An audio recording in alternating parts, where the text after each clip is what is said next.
Hello, ladies and gentlemen. This video is answering a question that you asked me under one of my videos. It was about magic, black or white magic, how we distinguish. Is there such thing like distinguishing black from white magic, or everything is bad since magic is about influencing and changing the reality, influencing people? And I will give you my understanding, my perspective on this based on ancient knowledge. First, I will tell you that magic, of course, is exactly what you understand to be. This is influencing the reality, changing the course of events, of people around us. But magic exists since humanity exists. Our desire to change the reality, to change the code of the matrix, if you want, because we live in a matrix, so-called, exists since the world exists. And I will tell you briefly how this would be understood by the ancient Sumerians and Babylonians, more like Babylonians, because I have some information from Akkad, which is contemporary Iraq. I have very interesting information, quite specific. I will share this with you, and then I will explain to you how magic would be described by the principles of Hermes, and why I believe that magic indeed is not evil only. Magic is good and bad, like we live in a world of duality. So we live in a world of bad and evil and good, evil and bad, evil and good. So it cannot be only bad, or it cannot be only good, because this is how our reality is created. So I will tell you 2-3 words on how the Babylonians would practice magic. First of all, you know, since magic exists, it has always been used by just all enlightened people, because to practice magic, bad or good, you need to be familiar with the laws of the universe, and especially the laws of Hermes, the Hermetism, the Hermetic laws. I will start with maybe 2-3 words on how the Babylonians structured their hierarchies in magic, if you want. I will even tell you something interesting. I know in Babylon you had the female priestess, and they would be highly respected. You would have, of course, male, but also female priestess, and they would be highly respected to such degree that they would have very high rank in society. They were even allowed to get married, but they were not allowed to have children on their own. And I know that they would allow their husbands to have children from somebody else, because they were not allowed for some reason to have children. But I know that they were highly respected in the society of the Akkadians, and there were a whole giant study, especially on the female priestess in Babylon. But let me tell you how this is was organized. First of all, there were hierarchies, and this we know from a recent library found, I think, in Iraq. I forgot the city. Anyway, it was found in Iraq, a library of priests, somebody who was practicing magic. But you cannot only be, there would be many divisions of the magical art. Many divisions. So first of all, the magicians were divided into Ashu or Asu. I'm not sure, Ashu. And these were the practitioners.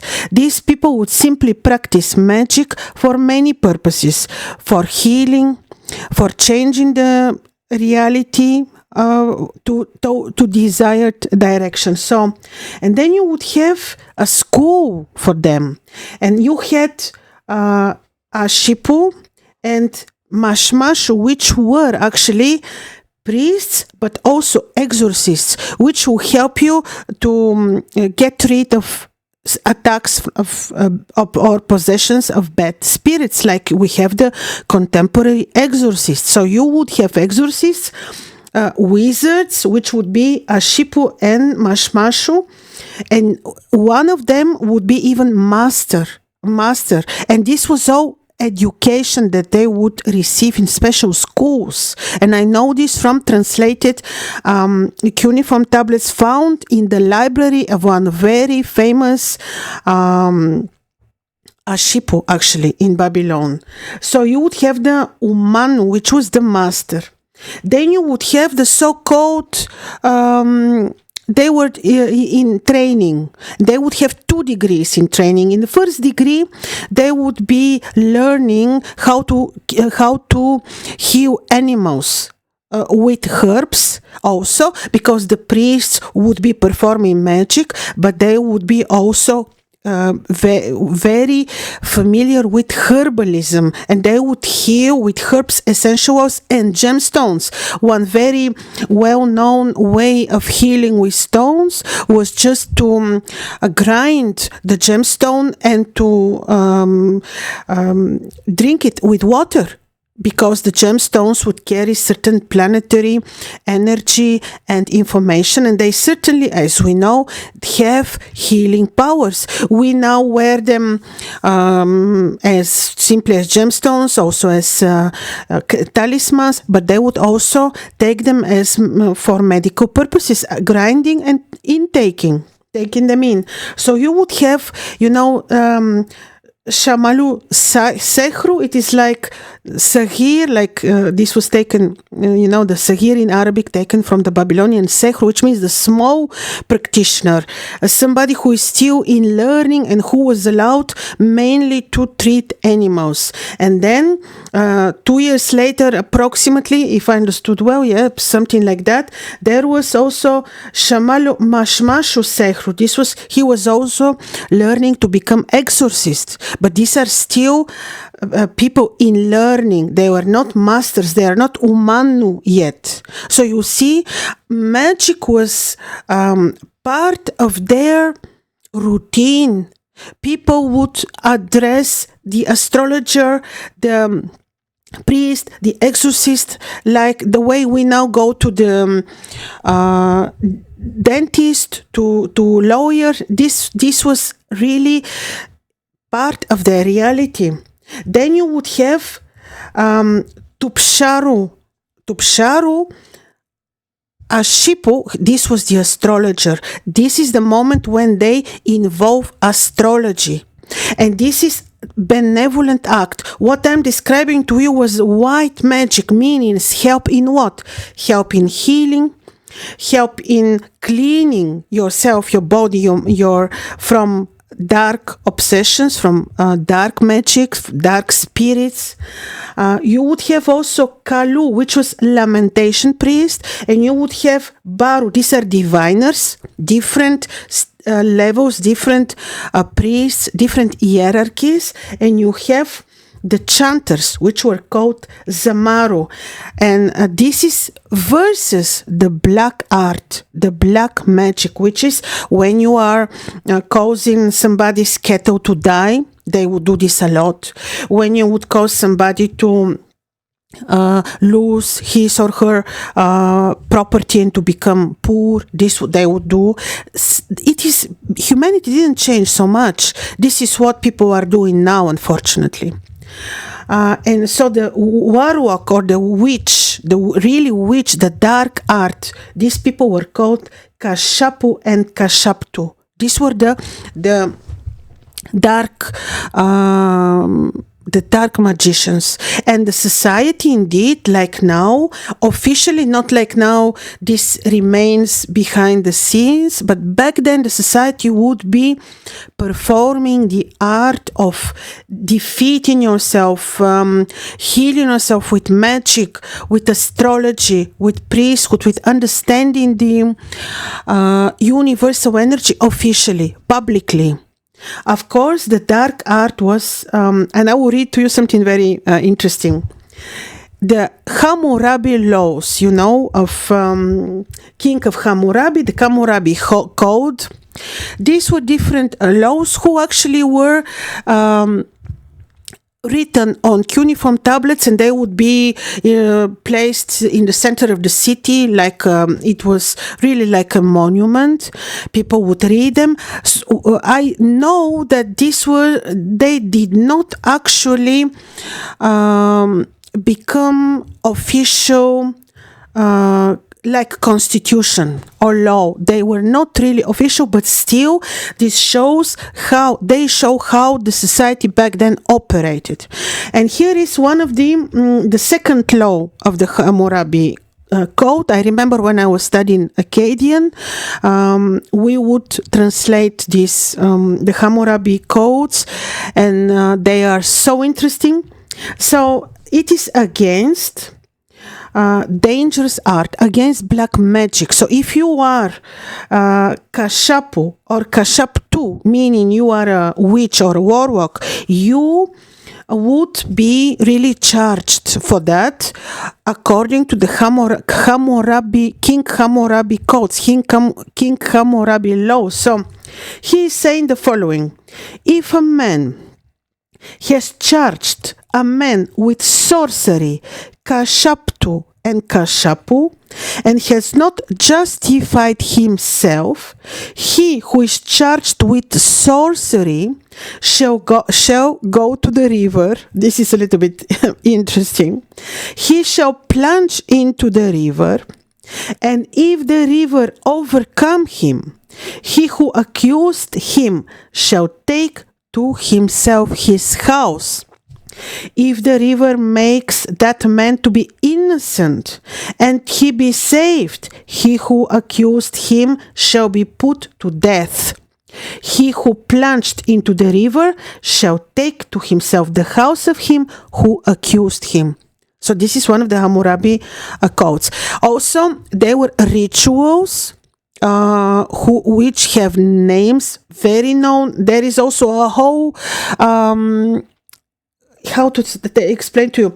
There was a whole series of writings only on Maku magic, which is mainly Maku magic, or mainly chantings addressing the sun and the lunar god, the solar and the lunar god, for clearing oneself from black magic, from witchcraft. So you see, this was so official, so common.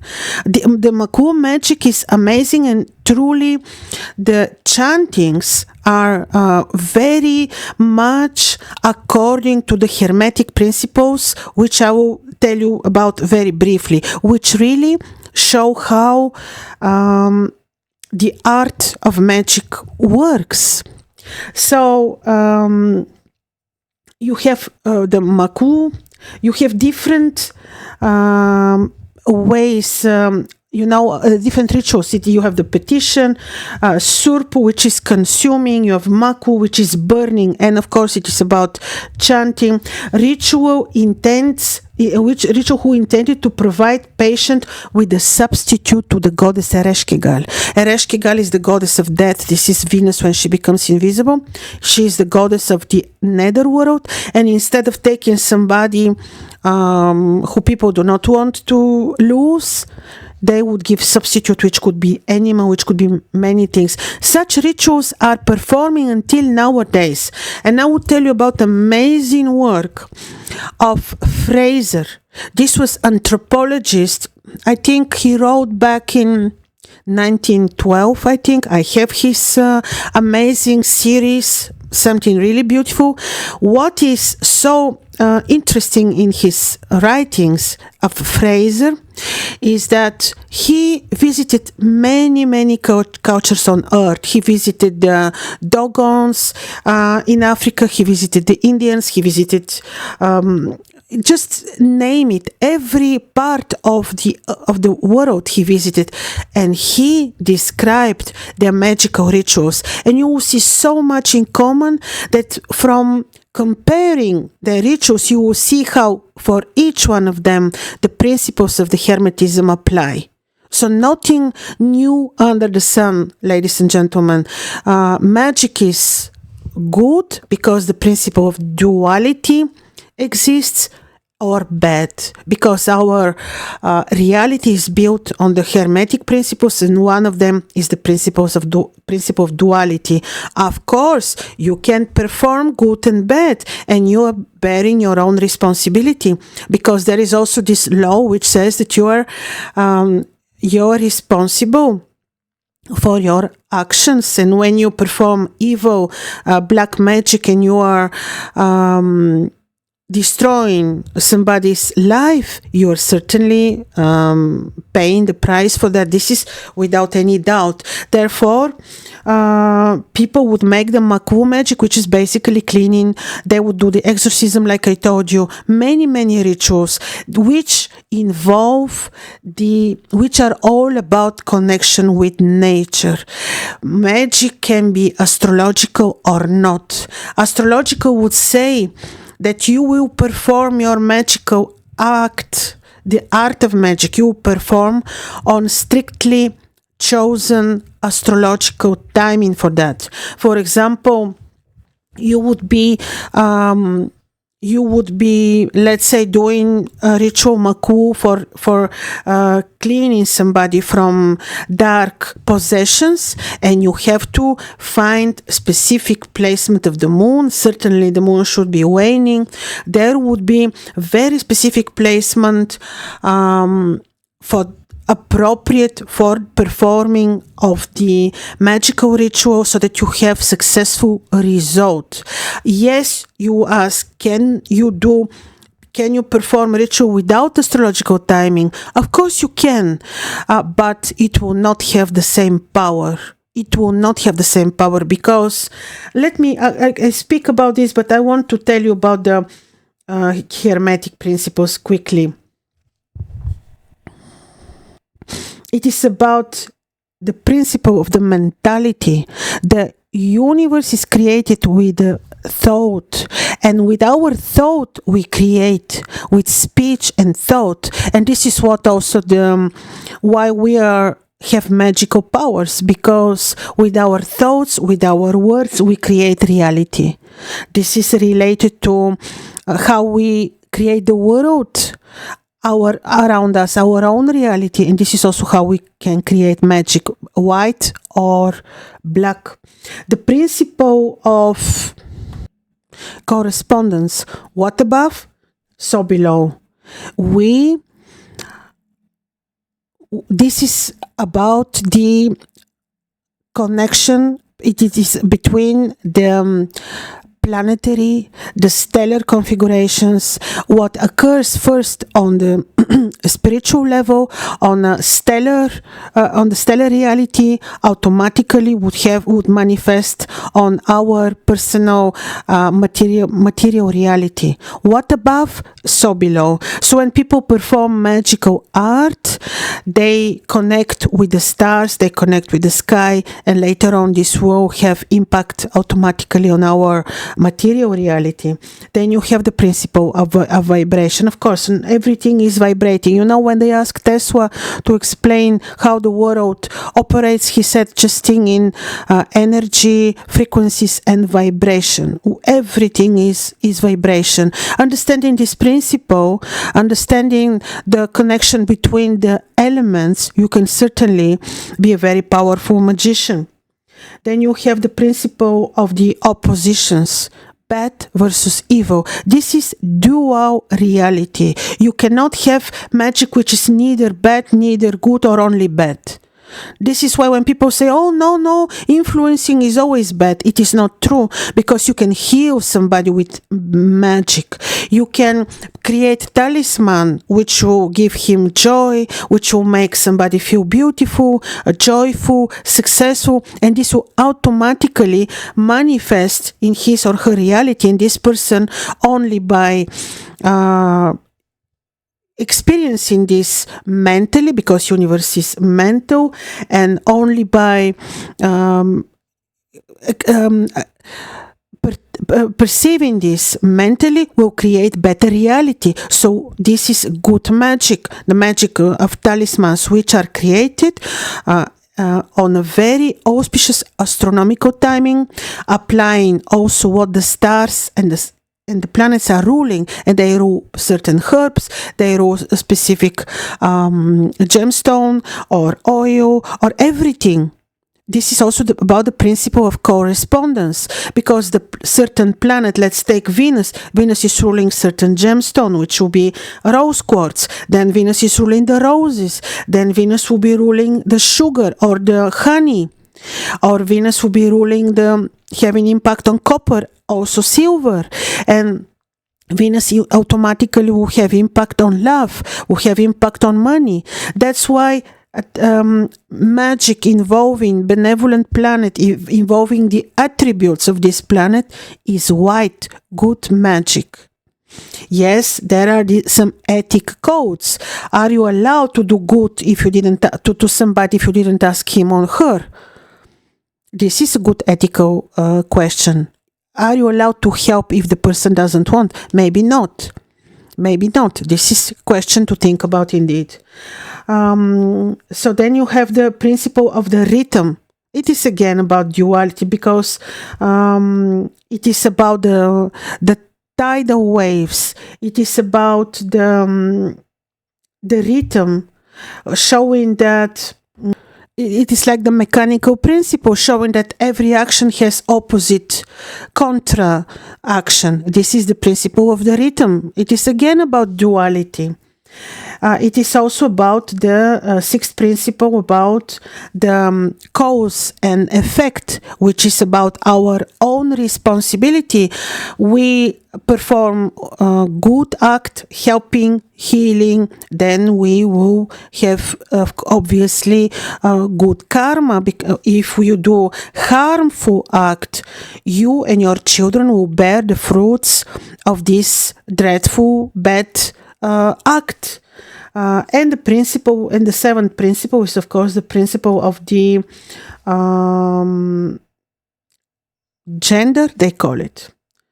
So it is the principle that the gender is manifesting in everything, the masculine and the feminine principle. So this is to summarize my answer to you. To me, in this reality, in the world of duality, the magic, our desire to influence the reality, is evil or good. It is not something in the middle. There is nothing in the middle. Either you choose the light, not the light, I don't like this, but I mean, either you choose the good or you choose the evil. There is no middle ground. No middle ground. You will be having situations when you will be tested which path are you choosing, and you really need to be very clear which path are you choosing. So is with magic. Magic existed, will exist, exists very strongly now. We are being manipulated through the black influences, we are being manipulated this way. Magic is applied on any area of our life, through television, we've been manipulated on any single part of our lives. It's also about this we need to be careful, but again, it is a choice that we have to make, like we need to make choices pretty much in everything in life. So the good magic, like I told you, is about helping others to feel better, to be healthier, to be more beautiful, to be wealthier. We have the very good word in my language. I will tell you the word wealthy. We say bogat. It comes from Bog, which is God. It is about, you can be rich, wealthy, with God. So God allows, if you are ready for that. Because in my previous video, I told you that this small story about the guy who was given the wealth, but he was not ready for that, and his life was ruined. So when we are ready, when we live in harmony with the universe, we are also becoming bogat, wealthy, rich, because it is all about working in harmony with the universe and not harming the others, because otherwise there is the principle, I think it is the sixth principle, about cause and effect. What we do, we very soon receive what we deserved. We do good, we simply, our children, and we receive good. It is exactly that simple. And now when the time is so running so fast for some reason, because this is end of time, it is end of a cycle which we're closing, and that's why you feel the time is running very fast. It's like you have no time for you feel there is no time for anything. One day, 24 hours is not enough to do your routine work. So the karma and the effect of our deeds are happening faster than before. So yes, there is bad, there is good. You can be very powerful magician with the principle of the mentality. When you understand how magic operates, there are some also other very interesting principles which are very well described also in the very ancient literature. So this is how it is, ladies and gentlemen. I hope this answers. I can tell you that I do my talismans applying good white magic, because I am responsible for my actions. Not only that, I am trying to reach purity by fasting. So every time when I will be making new talismans, I am fasting 10 days before or during, the creation of the talismans. And the talismans are meant to improve our health, our wealth, to make us feel better, more courageous, joyful. This is about the white magic, the art of astrological magic. Like I told you, you may apply astrology or not, but with astrology things are like you are completing the magical act, the art of magic is more complete and fulfilling and true, and applies all, I hope all, of course, there will be some that we don't know, but all matters of the nature of the natural sciences. It is all about connection with nature. Okay, this was what I wanted to tell you.